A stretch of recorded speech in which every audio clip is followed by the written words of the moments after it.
It wasn't the creaking doors or the chilling winds that unnerved me. It was the knocks, the relentless knocks that followed us through the walls. This is how my friend Sarah began recounting the most terrifying experience of her life. A story that still gives me chills every time I think about it. What happened to Sarah and her family in a seemingly peaceful neighborhood still baffles those who hear it, and it left me sleepless for weeks. Sarah and her husband Adam moved into their new home in a quiet suburban area on the outskirts of town. It was a quaint house, tucked between two larger homes, with a modest yard and an overgrown garden that the previous owners had clearly neglected. It wasn't love at first sight, but they were happy to make it their own. After settling in, Sarah and Adam were excited to begin their new life, but within the first week, strange things began happening.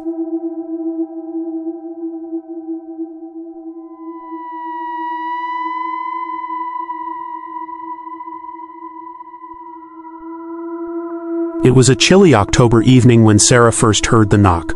She had been cooking dinner while Adam was out running errands.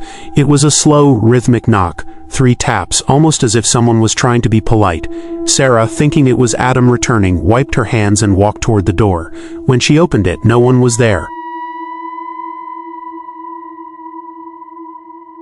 She shrugged it off, figuring maybe she hadn't heard correctly. The evening went on without incident, and she forgot about it.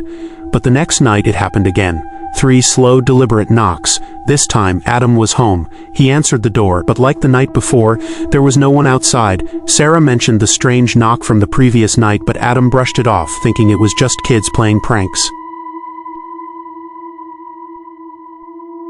However, as days passed, the knocks became more frequent and more unsettling. They didn't always come from the front door. Sometimes they echoed from the walls of the house, and sometimes they came from the windows. Sarah started feeling an ominous presence in the home, but Adam remained skeptical.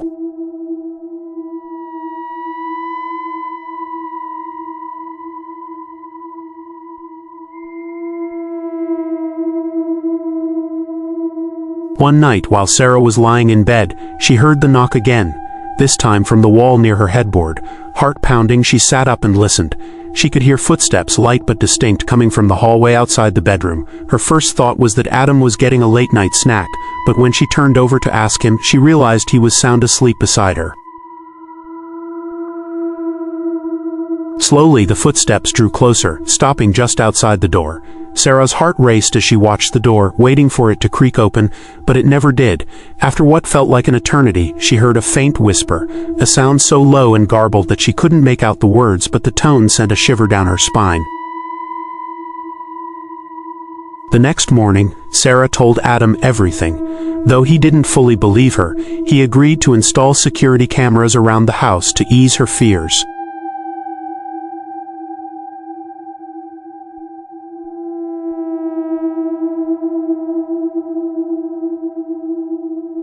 The cameras captured nothing at first, just normal footage of the house, the street outside, and the occasional car driving by.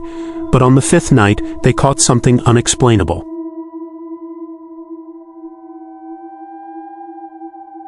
Around 3 a.m., the camera in the living room showed movement. A dark shadow appeared at the edge of the frame, barely visible but unmistakable.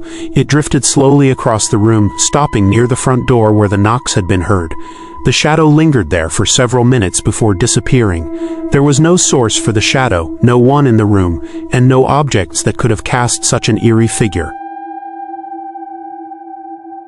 When Sarah and Adam watched the footage the next day, Adam's skepticism finally cracked. There was something wrong with the house, something neither of them could explain.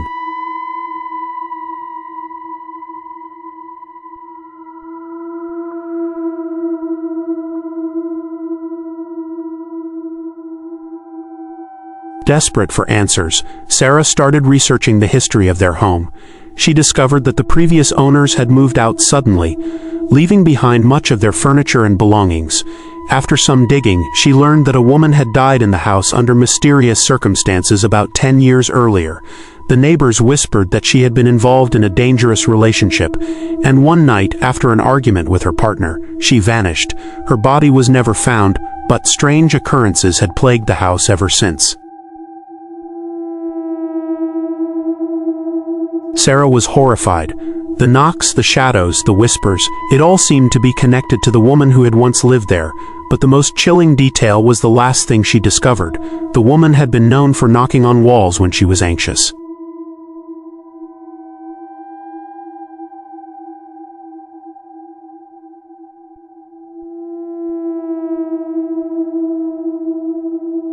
After learning the house's dark past, Sarah and Adam were ready to leave.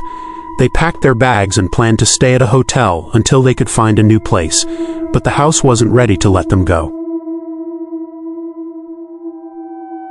That night, as they were preparing to leave, the knocks started again.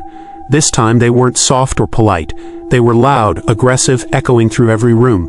The walls vibrated with each knock, and the sound seemed to come from every direction at once. Terrified, Sarah and Adam ran for the door, but before they could reach it, the lights flickered and went out. In the darkness, Sarah heard the footsteps again, this time faster, almost frantic, as if someone was running through the halls. She felt a cold breeze sweep past her, even though the windows were shut. The whispers returned, louder this time, but still unintelligible. Sarah could feel her skin crawl as the temperature in the room dropped. She grabbed Adam's hand, and together they fumbled toward the door, desperate to escape the nightmare. Just as they reached the front door, they heard the most terrifying sound yet, a scream, high-pitched and filled with pain, echoing from the hallway. Sarah turned to look, and for a split second, she saw her. A woman, pale and gaunt, stood at the end of the hall. Her eyes were hollow, her hair matted, and her face twisted in anguish. She lifted her hand and knocked on the wall beside her, 3 slow, deliberate taps. Sarah didn't wait to see what would happen next. She and Adam bolted out of the house and never returned.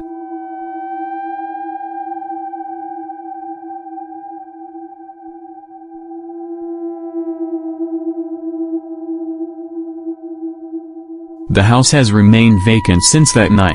Sarah and Adam sold it as quickly as they could, but to this day, no one has lived there for long. The knocks continue, according to the few brave souls who've tried to make the house their home. Sarah and Adam now live in a different city, far from the house that still haunts their dreams. But they'll never forget the relentless knocks, the shadowy figure, and the woman who still wanders those halls, searching for something, or someone, she'll never find. And as for me, after hearing Sarah's story, I've sworn never to ignore an unexplained knock again.